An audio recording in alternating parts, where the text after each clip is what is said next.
मणिपुर गांव में रघु नाम का एक लड़का रहता था। उसके माँ बाप बूढ़े हो गए थे। उसकी पढ़ाई भी अधूरी छूट गई थी। उनकी देखभाल करने के लिए रघु कुछ ना कुछ काम ढूंढ ही लेता।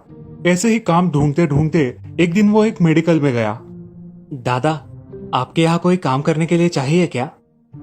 वैसे तो जरूरत नहीं है, मगर मैं अकेला काम करके थक जाता हूँ। क्या तुम मेरे यहाँ नौकरी करोगे? हाँ दादा, मुझे सख्त जरूरत है। मेरा नाम संदीप है, तुम्हारा? मेरा नाम रघु है दादा। क्या आपके यहाँ मुझे नौकरी मिल गई है मैं कंफर्म समझूं? तुम इंग्लिश भी बोल लेते हो? ठीक है, कल सुबह दुकान पर पहुंच जाना। धन्यवाद दादा। ये कहकर रघु अपने घर चला जाता है। वो ये खुशी की बात अपने माँ और पिताजी को बताता है। माँ, मुझे नौकरी मिल गई है। अब तुम्हें चिंता करने की कोई बात नहीं है माँ। हाँ बेटा, मन लगाकर काम करना वहाँ। हाँ माँ। अगले दिन रघु जल्दी उठकर अपना टिफिन लेकर मेडिकल में जाता है। संदीप अपना मेडिकल खोल ही रहा था। दादा, आज से मुझे यहाँ क्या काम करना होगा? आप बताओ, मैं कर दूंगा। यहाँ का झाड़ू पोछा करके आ जाओ, बताता हूँ क्या करना है। रघु दुकान की साफ सफाई करके जल्द ही दुकान में आ जाता है। संदीप उसे दवाइयों के बारे में थोड़ी थोड़ी जानकारी देता है। रघु मन लगाकर वो सब सुनता है। ऐसे ही बहुत दिन बीत गए थे। रघु उसी मेडिकल में काम कर रहा था। काम करते हुए जो कुछ समय मिलता उसमें रघु कुछ किताबें पढ़ लेता था। अब उसे बहुत सारी दवाइयों की जानकारी हो गई थी। अब संदीप अपना मेडिकल रघु के भरोसे भी छोड़ जाता था। ऐसे ही एक दिन भारत में कोरोना नाम की बीमारी आई, जिससे सारा देश पीड़ित हो गया। इस बीमारी से बचने के लिए लोग मास्क और सैनिटाइजर की मांग कर रहे थे। सभी लोगों को सैनिटाइजर चाहिए था, मगर गांव के सारे दुकानों से सैनिटाइजर खत्म हो गए थे। अरे रघु, हमारे मेडिकल में कल ही सैनिटाइजर का स्टॉक आया था, अभी खत्म भी हो गया। हेलो, हमारे यहाँ सैनिटाइजर और डेटॉल की सख्त जरूरत है। मेडिकल में स्टॉक ही नहीं है, कब तक मिलेगा? नहीं सर, अगले हफ्ते तक तो पॉसिबल नहीं है।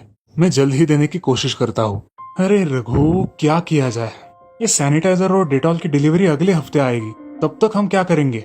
दादा, मैंने किताबों में पढ़ा है कि सैनिटाइजर कैसे बनाते हैं। मैं वो किताब लेकर आऊंगा कल। अगले दिन रघु किताब लेकर आता है, जिसमें सैनिटाइजर कैसे बनाते हैं इसकी पूरी जानकारी दी होती है। रघु, तुम्हारे पास इतनी महंगी किताबें कहाँ से आई? तुमने खरीदी? नहीं नहीं दादा, वो रद्दी वाला है ना, उसके पास अलग अलग किताबें होती है। उसी से मैं कुछ काम की किताबें खरीद लेता हूँ। वो मुझे 10 रुपए में कोई भी किताब दे देता है, और मुझे पढ़ने का शौक है तो मैं अलग अलग किताबें खरीद भी लेता हूँ। अरे वाह, ये तो बहुत अच्छी बात है। क्या सामान लगता है सैनिटाइजर बनाने के लिए, बताओ जरा। दादा, alcohol, aloe vera gel, tea tree oil, lemon juice और 1 चम्मच पानी, इतना ही है दादा। ये सब मिलाकर सैनिटाइजर तैयार हो जाएगा। चलो, हम बनाएंगे। रघु अब सैनिटाइजर की सामग्री इकट्ठा कर लेता है और सैनिटाइजर बनाना शुरू करता है। देखते ही देखते रघु सैनिटाइजर बना लेता है और उसे एक बड़े कैन में भरकर रख देता है। संदीप उस सैनिटाइजर की एक छोटी बोतल लेकर लैब में जाता है और लैब में उसकी टेस्ट करवाता है। टेस्ट के रिजल्ट पॉजिटिव आते हैं और वो सैनिटाइजर इस्तेमाल करने के लायक होता है। ये सुनकर संदीप बहुत खुश होता है और अपने मेडिकल में वापस आता है। रघु, हमारा सैनिटाइजर बहुत अच्छा है, रिपोर्ट्स अच्छे आए हैं। अब से तुम इसे बनाकर बेचोगे। सच में दादा, आप सच कह रहे हो? हाँ रघु, और उन पैसों से तुम तुम्हारी अधूरी पढ़ाई पूरी करोगे। चलेगा ना? दादा, मैं आपके ऋण कैसे चुकाऊं? कुछ बनकर। अब रघु काम करने के साथ साथ अपनी पढ़ाई भी पूरी करता है। रघु खूब पढ़ाई कर कर बड़ा डॉक्टर बनता है और मरीजों की सेवा करने के लिए हमेशा तत्पर रहता है। वो संदीप ने की मदद कभी नहीं भूलता। इस कहानी से हमें ये सीख मिलती है कि कोशिश करने वालों की कभी हार नहीं होती। कोशिश करने से हम बड़े से बड़ा मकाम हासिल कर सकते हैं। शारजापुर नाम के गांव में रघु नाम का एक इंसान सिलेंडर की कंपनी में काम किया करता था। वो हर रोज अलग अलग जगह पर जाकर सिलेंडर डालता था। एक दिन ऐसे ही वो गांव में टहल रहा था, तभी उसकी नजर गांव के बहुत सारे होटल्स पर पड़ी। उन होटल्स को भी सिलेंडर्स की जरूरत पड़ती थी, मगर सिलेंडर बहुत महंगे होने के कारण वो खरीद नहीं पाते थे। अरे, ये लोग तो सिलेंडर का यूज भी नहीं करते। अगर मैं इन्हें छोटे सिलेंडर बेचूं तो? रघु अब छोटे सिलेंडर बेचने का बिजनेस शुरू कर देता है। सिलेंडर कम दाम में मिलने के कारण लोग भी उसे खरीदते थे। अब रघु गांव में बाकी लोगों को बड़े सिलेंडर बेचा करता था, और जो छोटे सिलेंडर है वो गांव के ढाबे वालों को, ठेले वालों को बेचा करता था। रघु ने उसके धंधे के साथ एक मशीन भी खरीद ली, जो बड़े सिलेंडरों की गैस निकालकर छोटे सिलेंडरों में भरा करती थी। ऐसे ही बहुत दिन बीत जाते हैं और रघु अपना धंधा बहुत अच्छी तरीके से करता है। वो बड़े सिलेंडरों की थोड़ी थोड़ी गैस निकालकर अपने छोटे सिलेंडरों में भरता गया। और अब गांव के लोग उस सिलेंडर को खरीदने लगे। ऐसे ही एक दिन, अरे भाई इस महीने तो मेरे घर का सिलेंडर एक ही महीने गया, हमेशा तो 2 महीने जाता है। आपने ज्यादा इस्तेमाल किया होगा इसलिए ज्यादा लगा होगा। क्या पता, अगली बार करके देखता हूँ। अब कुछ दिन बीत जाते हैं और रघु सरपंच के घर सिलेंडर देने जाता है। अरे आओ सिलेंडर वाले, इस बार तो मेरा सिलेंडर जल्द ही खत्म हो गया। ऐसे कैसे? हमारे घर में तो सिर्फ हम 2 लोग ही है। अरे सरपंच जी, हो जाता है ऐसा कभी कभी। इस सिलेंडर में अब नेचुरल गैस आता है जो कि बहुत महंगा होता है, और महंगा होने के कारण तुम लोग बोलते हो कि जल्द खत्म हो जाता है। ऐसा बोल के रघु वहां से निकल जाता है। अब रघु गांव में ऐसे ही बहुत से लोगों को इसी तरह पट्टी पढ़ाता है और लोग उसके झांसे में फंस जाते हैं। एक दिन गांव के रिटायर्ड मास्टर के घर में भी यही समस्या हुई। जल्द ही उनका सिलेंडर खत्म हो गया। अरे रघु, इस बार भी मेरा सिलेंडर जल्द ही खत्म हो गया। अरे नहीं मास्टर जी, आपने ही ज्यादा यूज किया होगा इस सिलेंडर का। अरे नहीं रघु, ऐसा तो कुछ इस महीने इससे बनाया नहीं, लेकिन इतने जल्दी खत्म हो गया। रघु कुछ भी कारण बता देता है और अपना धंधा जोर से शुरू ही रखता है। ऐसे ही बहुत दिन बीत जाते हैं। अब गांव वालों को ये बात खटकने लगती है। एक दिन सारे गांव वाले जमा होकर बातें करते हैं। अरे गांव वालों, आजकल मेरे घर में सिलेंडर 1 महीना भी नहीं जाता। अरे सरपंच जी, मेरा भी कुछ ऐसा ही हाल है, हमारे यहाँ भी ऐसा ही हो रहा है। अरे सरपंच जी, हम सबके घरों के सिलेंडरों का भी यही हाल है। अब हमें इसके खिलाफ कुछ करना होगा, क्योंकि एक साथ सारे गांव वालों के सिलेंडर नहीं खत्म हो सकते। हम सब मिलके गैस एजेंसी में चले जाएंगे और इस बात की शिकायत करेंगे। हमें पता तो चले कि हो क्या रहा है। अब सारे गांव वाले गांव के ही पास एक बड़ी गैस एजेंसी थी, वहां चले जाते हैं। नमस्ते मैनेजर साहब। नमस्ते सरपंच जी, कहो कैसे आना हुआ? हम सब गांव वालों की एक कंप्लेंट है, हमारी गैस की टंकी जल्द ही खत्म हो जाती है। अरे ऐसा कैसे हो सकता है? गैस की टंकी तो सील होती है और कंपनी तो आपको पूरा बराबर माल देती है, आपको कोई परेशानी नहीं आनी चाहिए। ये कब से हो रहा है? अरे मैनेजर साहब, वो हमारे गांव का रघु है ना, वो हमें सिलेंडर बेचता है। आपको सिलेंडर लेते समय कुछ सावधानियां भी बरतनी चाहिए, जैसे कि देख ले कि सिलेंडर का सील निकला ना हो, और सिलेंडर लेते वक्त आपके गैस की टंकी में कितना गैस है ये भी आप चेक कर सकते हैं। वो कैसे मैनेजर साहब? आपको गुनगुना पानी लेकर टंकी के बाहरी भाग पर डालना है, जिससे एक रिंग तैयार हो जाएगी जो आपको बता देगी कि टंकी में गैस की मात्रा कितनी है। और ये सब चेक करने के बाद ही आप सिलेंडर लेना, और उस डिस्ट्रीब्यूटर का नाम और पता जरूर पूछना, जिससे अगर आपको कुछ आपत्ति हो तो आप उस पर कार्रवाई कर सके। सब लोग गाँव आते हैं। ये रघु ही कुछ गड़बड़ कर रहा होगा, वरना अब तक तो ऐसी गड़बड़ कभी नहीं हुई थी। देखते हैं, हम सबको सावधानता से काम लेना होगा और हमें रघु पर नजर रखनी होगी। ठीक है सरपंच जी, मैं आज से उस पर नजर रखता हूँ। रघु अपने काम को इतने सफाई से करता है कि उसे लगता है कि उसकी चोरी पकड़ी ही नहीं जा सकती। वो अपनी ही धुन में रात के समय एक मशीन से बड़े सिलेंडर से गैस निकालकर दूसरे सिलेंडर में भर रहा होता है। उस दिन गांव का शाम ये सब चुपचाप उसके दुकान की खिड़की से देख लेता है। अरे बाप रे, हम तो बगल में छुरी और गांव में डिंडोरा करते बैठते, ऐसा तो ये हर रोज करता होगा। अब इसका भांडा फोड़ करना ही होगा। अब शाम वहां से चला जाता है और गांव के सरपंच के पास आता है। अरे क्या हुआ शाम, इतनी रात को आए हो? अरे सरपंच जी, बात ही ऐसी है। क्या हुआ है? सरपंच जी, हमारे गांव का रघु है ना, वो सिलेंडर देने वाला, वो गैस की टंकी में से गैस निकालता है और उसके छोटे सिलेंडर में भर के बेचता है। अच्छा तो ये बात है, रुको उसे अच्छा सबक सिखाते हैं। अब अगले दिन सरपंच जी के घर का सिलेंडर फिर से खत्म हो जाता है। सरपंच जी सिलेंडर के लिए फिर से नंबर लगाते हैं और अगले दिन रघु सिलेंडर लेकर सरपंच जी के घर आता है। अरे रघु, ये सिलेंडर की टंकी तो बहुत खाली लग रही है। नहीं सरपंच जी, मैंने बोला था ना कि ये नेचुरल गैस है, इसलिए बहुत हल्का होता है। अरे इसका तो सील भी नहीं है, सील निकाल दिया क्या तूने? ऐसे बिना सील के सिलेंडर नहीं होता। अरे सरपंच जी, आप तो जानते हैं कि यहाँ के रास्ते कितने खराब है, आते आते सिलेंडर का सील टूट जाता है। अच्छा, इसका भांडा फोड़ कर ही दूंगा। सरपंच जी अब घर में जाकर गुनगुना पानी लेकर आते हैं और उस सिलेंडर पर डाल के देखते हैं। तभी सिलेंडर के बीचों बीच एक रिंग तैयार हो जाती है और रघु की चोरी पकड़ी जाती है। रघु बहुत डर जाता है। सरपंच जी बिना वक्त गवाए गांव वालों को बुलाते हैं और गैस ऑफिस के मैनेजर को भी फोन कर देते हैं। माफ कर दो सरपंच जी, गलती हो गई। चोरी करने वाले को माफी बिल्कुल नहीं। तभी पुलिस और उनके साथ मैनेजर भी आता है। पुलिस रघु को पकड़कर ले जाती है। धन्यवाद मैनेजर साहब, आप हमारे लिए इतने दूर आए, आपका बहुत बहुत शुक्रिया। धन्यवाद की कोई बात नहीं, ये तो मेरा कर्तव्य है, मगर आज के बाद आप सब गांव वाले सतर्क रहिएगा। ठीक है, मैं चलता हूँ। इस कहानी से हमें ये सीख मिलती है कि जिंदगी में कभी भी लालच नहीं करनी चाहिए, उसका नतीजा हमेशा गलत ही निकलता है। स्वर्णपुर नाम के राज्य में बापू नाम का एक मछुआरा रहता था। वो अपने परिवार के साथ बहुत खुश था। उसकी 2 बेटियां थी। एक का नाम था संगीता और दूसरी का नाम था सारा। संगीता का स्वभाव बड़ा ही दयालु था। वो अपने पिता के सारे काम किया करती थी, मगर उसके विपरीत थी उसकी बहन सारा। उसका स्वभाव बहुत ही अलग था। वो किसी से ढंग से बात भी नहीं करती थी और खुद को बहुत ही सुंदर समझती थी। घर की पूरी जिम्मेदारी संगीता पर ही थी। सारा, जरा यहाँ आओ, मुझे तुमसे कुछ बात करनी है। हाँ बोलिए पिताजी, जल्दी बोलिए, मुझे जरा काम है। बेटी, इस घर में सिर्फ संगीता ही काम करती है, तुम क्यों नहीं उसकी काम में मदद करती? क्या ये फिजूल की बात करने के लिए आपने मुझे यहाँ पे थमा के रखा था? मैं आपको एक बात बता दूं, ये आलतू फालतू के काम मैं नहीं करूंगी। आपको करना है तो करो, मुझे मत बताना। क्या बोल रही हो? पता है तुम्हें सारा? हाँ पता है, अब मैं बाहर जा रही हूँ। ऐसा कह के सारा बाहर चली जाती है। बापू को उसके बर्ताव का बहुत बुरा लगता है। वो अपने काम पर निकल जाते हैं। ऐसे ही बहुत दिन बीत जाते हैं, मगर उसके स्वभाव में कोई भी परिवर्तन नहीं आता।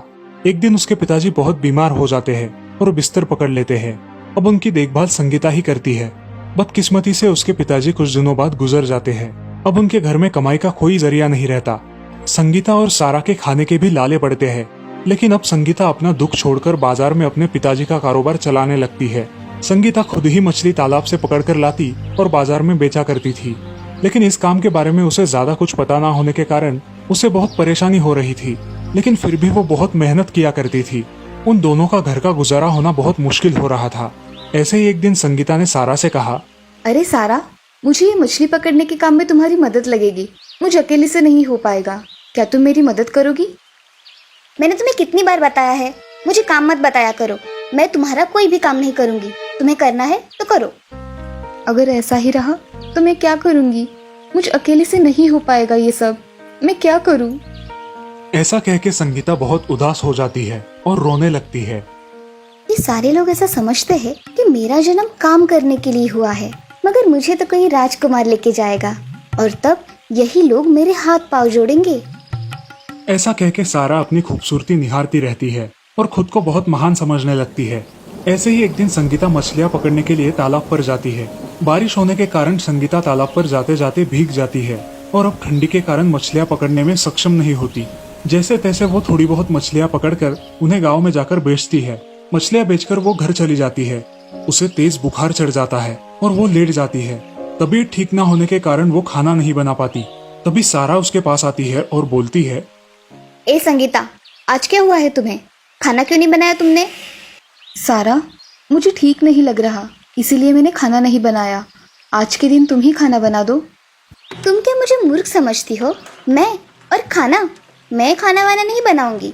घर में कुछ फल है वो खा लूंगी, तुम तुम्हारा देख लो। अरे ऐसा मत करो सारा, कुछ तो बना दो। ऐसा कह के सारा कुछ फल खा लेती है और संगीता अकेले ही भूखी सो जाती है। अगले दिन संगीता की हालत भूख के मारे बहुत खराब हो जाती है, मगर सारा उसकी तरफ ध्यान न देकर बाहर चली जाती है। अब संगीता लड़खड़ाते हुए उठती है और मटके में से पानी पीती है और उसी हालत में मछली पकड़ने तालाब पर जाती है। वहां जाकर अपने पिताजी की याद में वो रोने लगती है। तभी उसे किसी की आवाज सुनाई देती है, संगीता, संगीता, मैं हूँ। कौन है? संगीता, मैं हूँ, तालाब। तुमने मुझे देखा नहीं, मगर मैं तुम्हें हर रोज देखता हूँ। क्या हुआ है, आज इतना रो रही हो? क्या तुम बोल सकते हो? हाँ, मैं बोल सकता हूँ।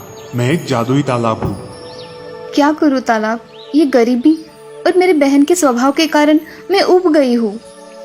संगीता अपनी सारी कहानी तालाब को सुनाती है। अब तालाब भी उसकी कहानी सुनकर सुन्न हो जाता है। उसकी हर रोज की मेहनत भी वो देख रहा था, इसलिए उस तालाब को उसकी दया आ जाती है और वो उसकी मदद करने के बारे में सोचता है। अब तो ऐसे लगता है कि मेरे जीवन में कुछ शेष ही नहीं है, जीने की इच्छा ही नहीं है। जो होगा वो देखा जाएगा।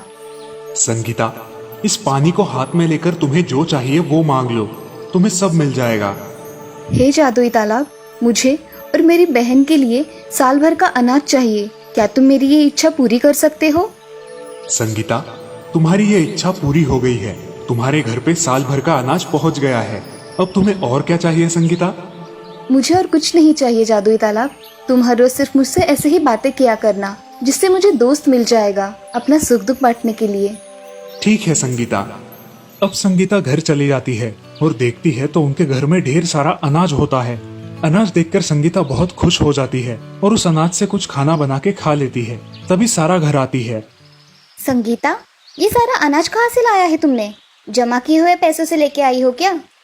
संगीता अब चुपचाप खड़ी रहती है और उसकी बात को अनसुना कर देती है। अब सारा को बहुत गुस्सा आ जाता है। नहीं बताना है तो मत बताओ, मुझे क्या। सारा बड़े गुस्से से वहां से चली जाती है। सारा का ये बर्ताव देखकर संगीता बड़ी चिंतित होती है। अगले दिन संगीता तालाब के पास चली जाती है। बोलो संगीता, क्या हुआ है? आज भी बड़ी चिंता में लग रही हो। हाँ जादुई तालाब, मुझे मेरी बहन की बहुत चिंता हो रही है। मैं उसके स्वभाव का क्या करूं? वो मुझसे ठीक से बात ही नहीं करती और खुद ही में मशगूल रहती है। हाँ, पता है तुम्हारी बहन का स्वभाव।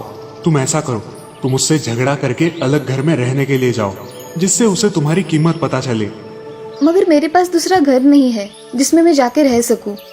तुम जब घर पहुंचोगी तब तुम्हें तुम्हारा नया घर तुम्हारे पुराने वाले घर के पास ही मिल जाएगा। उसमें सारी सुख सुविधाएं भी होंगी, जिससे तुम आराम से जीवन व्यतीत कर सकोगी। धन्यवाद तालाब। अब संगीता घर जाने के लिए निकलती है। घर पहुंचकर देखती है तो उसके घर के पास एक बहुत बड़ा आलीशान घर होता है। उस घर को देख संगीता बहुत खुश हो जाती है। वो अपने पुराने घर में जाती है और सारा को ये सब बताती है। सारा, चलो उठो, हम दोनों के लिए कुछ खाना बनाओ। क्या बोल रही हो तुम? तुम्हारी अकल ठिकाने पे है ना? मैं और खाना? हाँ तुम। और कौन है इस घर में जिससे मैं बात करूंगी? चलो, आज का खाना तुम ही बनाओगी। मैं खाना नहीं बनाऊंगी। नहीं खाना बनाओगी तो इस घर से निकल जाना। मैं क्यों निकलूं? ये मेरे पिताजी का घर है। निकलना है तो तू निकल। संगीता अब उसका बर्ताव देखकर बहुत दुखी होती है और वहां से निकल जाती है। वो अपने नए घर में रहने के लिए जाती है। अब सारा अकेले ही उस घर में रहने लगती है, मगर उसे खाना बनाना ना आने के कारण उसके खाने के लाले पड़ते हैं। अब वो उदास रहने लगती है। संगीता सारा पर नजर रखे हुए थी। एक दिन संगीता खिड़की से झांक कर देखती है तो उसे सारा एक बेड पर सोई दिखाई देती है। संगीता को लगता है कि उसकी तबीयत ठीक नहीं है, इसलिए वो जल्दबाजी में तालाब के पास चली जाती है। हे जादुई तालाब, क्या मैं मेरी बहन से मिल सकती हूँ? उसकी तबीयत खराब है, ऐसा मुझे लग रहा है। संगीता, कल तक रुक जाओ, बाद में देखो तुम्हारी बहन का स्वभाव कैसे बदल जाता है।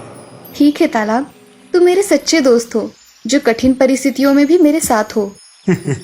दोस्त बोला है तो इतना तो करना ही पड़ेगा। अब संगीता वहां से चली जाती है और अगले दिन का बेसब्री से इंतजार करती है। अगले दिन सारा जल्द ही उठकर घर का काम करते हुए दिखाई देती है। ये देखकर संगीता सोच में पड़ती है।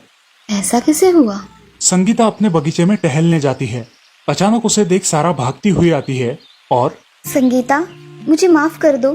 मैंने तुम्हारे साथ बहुत बुरा बर्ताव किया है, मुझे माफ कर दो ना। सारा, मैंने तुम्हें कब का माफ कर दिया है। तुम मुझे मिल गई हो, बस मुझे और कुछ नहीं चाहिए। संगीता, तुम अब कहाँ रह रही हो? मैंने तुम्हारे साथ बहुत बुरा व्यवहार किया है। अब तुम चलो अपने घर, मुझे तुम्हारी बहुत जरूरत है। चलो सारा, तुम्हें एक नया घर दिखाती हूँ, जिसे देख तुम बहुत खुश हो जाओगी। अब संगीता उसे अपने नए घर में लेकर जाती है। सारा वो घर देखती ही रह जाती है। ये इतना आलीशान घर तुम्हारे पास कैसे आया? ये घर मुझे भगवान की कृपा से मिला है। अब तुम भी इस घर में रह सकती हो, क्योंकि तुम मेरी बहन हो। अब सारा और संगीता उस नए घर में खुशी खुशी रहने लगती है। संगीता तालाब के पास जाती है और उसे आवाज देती है। दोस्त, दोस्त, आज मैं बहुत खुश हूँ और ये खुशी मैं तुम्हारे साथ बांटना चाहती हूँ। क्या हुआ है संगीता, आज बड़ी खुश हो? हाँ दोस्त, मुझे मेरी बहन मिल गई है। उसका स्वभाव तो पूरा परिवर्तित हो गया है। अब वो मेरे साथ मेरे घर में रहती है। तालाब, ये सब तुम्हारी वजह से हुआ है। धन्यवाद। हाँ संगीता, तुम खुश हो तो मैं भी खुश हूँ। अब तुम दोनों को अगले 8 दिनों में इस गांव से हमेशा हमेशा के लिए चले जाना है। क्यों तालाब, हमसे कोई गलती हुई है क्या, जो हम दोनों को इस गांव से जाना पड़ेगा? जल्द ही तुम दोनों के लिए आजमगढ़ राज्य के 2 युवराज आएंगे, जो तुम्हारा हाथ मांगेंगे और तुमसे शादी करेंगे। तुम यहाँ से विदा हो जाओगी। अब तुम इस गांव में सिर्फ 8 दिन की मेहमान हो। जादुई तालाब, मुझे तुम्हारी बहुत याद आएगी। तुम मुझे जब भी सच्चे मन से याद करोगी, मैं तुम्हारे पास आ जाऊंगा। सच में तालाब? सच में। अब संगीता खुशी खुशी घर लौट जाती है और सच में 8 दिनों के बाद 2 राजकुमार घोड़े पर सवार होकर संगीता और सारा के घर के पास आते हैं। अब उस बड़े राजकुमार को संगीता बहुत पसंद आती है और दूसरे राजकुमार को सारा पसंद आती है। जी आपके घर में कोई बड़े हैं? मैं उनसे बात करना चाहता हूँ। नहीं, हमारे घर में कोई बड़ा बुजुर्ग नहीं है। हम दोनों बहनें ही हैं इस पूरे घर में। आपको जो बात करनी है आप मुझसे कर सकते हो। हम दोनों यहाँ हमारी रानियों की खोज में आए थे। हम दोनों आजमगढ़ के राजकुमार हैं और हम हमारी रानियां खुद पसंद करते हैं। मुझे आप पसंद आई हो, क्या आप मेरी रानी बनोगी? और क्या आप मेरी रानी बनोगी? मुझे आप पसंद आई हो। हाँ। अब वो दो राजकुमार दोनों बहनों को अपने साथ अपने राज्य में लेकर जाते हैं और वहाँ उनकी धूमधाम से शादी की जाती है। अब संगीता और सारा खुशी खुशी राजमहल में रहने लगती है। इस कहानी से हमें ये सीख मिलती है कि कठिन समय में होश से काम लेना चाहिए। जो भी संकट आए उसका डटकर सामना करना चाहिए।